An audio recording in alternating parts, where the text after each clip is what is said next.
নমস্কার বন্ধুরা, কেমন আছেন আপনারা? বড়দেরকে প্রণাম ও ছোটদেরকে ভালোবাসা জানিয়ে আজকের ব্লগটি শুরু করছি। আজ হলো শুক্রবার, সকাল 6:45 মতো বাজে।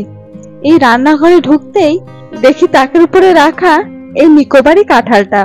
ওর বাবা আজ সাত সকালে বাজারে গিয়ে এই কাঁঠালটা নিয়ে আসলো।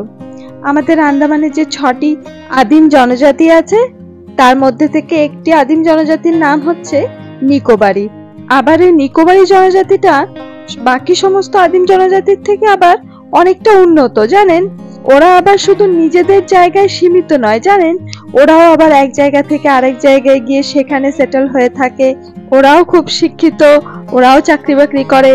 ওদের মধ্যেও না ডাক্তার, ইঞ্জিনিয়ার, টিচার সমস্তটা পাওয়া যাবে, জানেন? আর ওরাও আমাদের এই আন্দামানের সমস্ত লোকেদের সঙ্গে ওরাও একেবারে মিশে গেছে।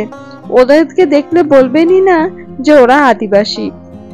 এমনকি শুধু ওদের দেখতেই একটু আলাদা, ওই একটু ধরুন নর্থ ইস্ট বা চায়না, জাপান, কোরিয়ার মানুষগুলি দেখতে যেমনটা হয় ঠিক দেখতে তেমনটাই হয়, কিন্তু ওনাদের পোশাক আশাক, থাকার ধরন সমস্তটাই না একেবারে সভ্য মানুষের মতো। পেঁয়াজ, টমেটো আর একটু আদা ভালো করে ভেজে সেটা কিন্তু মিক্সিতে একটু পেস্ট করে এই যে তেলের মধ্যে দিয়ে দিলাম।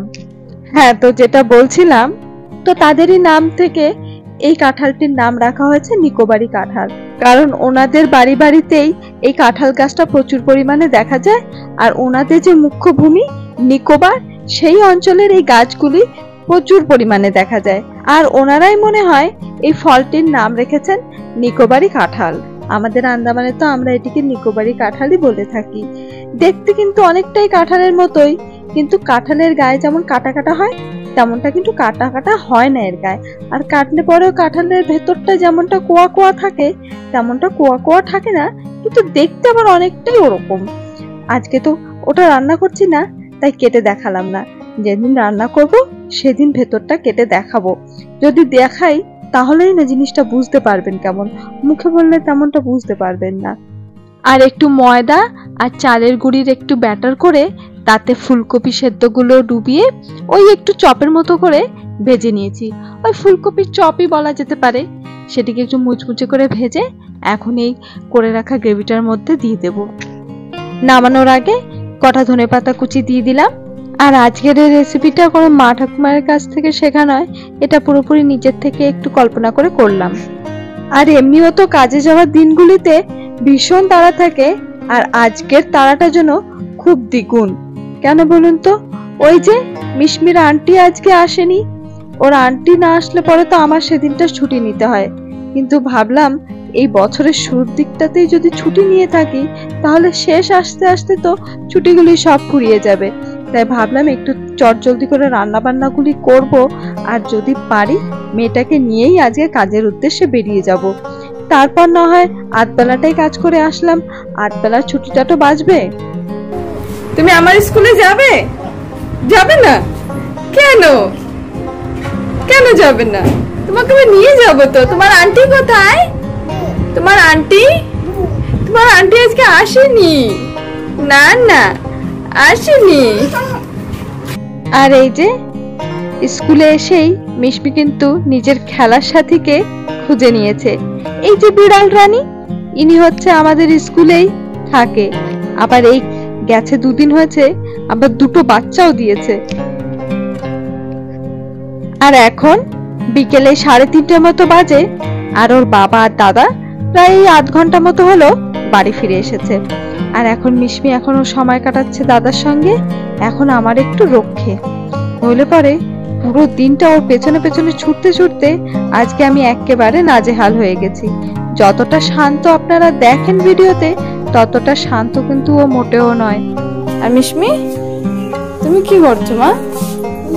দাদাদেরকে হেল্প করছো?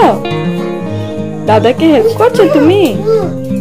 হ্যাঁ হ্যাঁ, তুমি ওগুলো ধরবে না। হ্যাঁ, দাদাকে একটু কিছু একটা আঁকাতে দাও। হ্যাঁ হ্যাঁ মা, ধরেছে? রেখে দিতে বলো, ওটা দিয়ে লেগে যাবে, ওটা দিয়ে হাতে রেখে যাবে। হ্যাঁ, রেখে দিয়েছে। पर यहाँ से 75 के लिए लिख सकते हैं ना। তুমি একটু জল খাও মা, জল খাও। হ্যাঁ কি মা? হ্যাঁ কত ফুল ফুটেছে, এখন ভালো হয়েছে। কোথায় গেছে বাবা? এদিকে এসো তুমি, এদিকে এসো, এদিকে এসো। হ্যাঁ আমি যাব। ওদিকে ওপরে দুই বন্ধু মিলে কি যেন একটা প্রজেক্টের কাজ করছে। আর এই যে মা আমার সব থেকে বড় মাতব্বর, সব জায়গায় ওর মাতব্বরই চলে।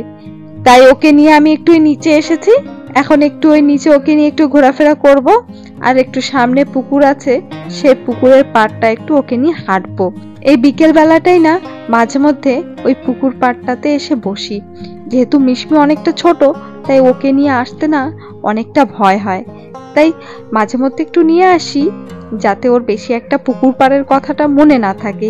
এই মাঝে মাঝে পুকুর পাড়ে এসে বসলে না পুকুরের হাওয়ায় না একটি অদ্ভুত শান্তি আছে জানেন। অনেক মশা, ওদিকে যান, ওদিকে নোংরা রয়েছে। ওই যে পায়ের কাছে মশা, মারো মারো মারো মারো মারো মশা মারো। তাহলে বন্ধুরা আজকের ব্লগটি এ পর্যন্তই থাক। ব্লগটি কেমন লেগেছে কমেন্টে অবশ্যই জানাবেন। যদি ভালো লেগে থাকে তাহলে একটি লাইক করে দেবেন। দেখা হবে আগামী ব্লগে। ততক্ষণের জন্য ভালো থাকবেন, সুস্থ থাকবেন, সাবধানে থাকবেন। নমস্কার।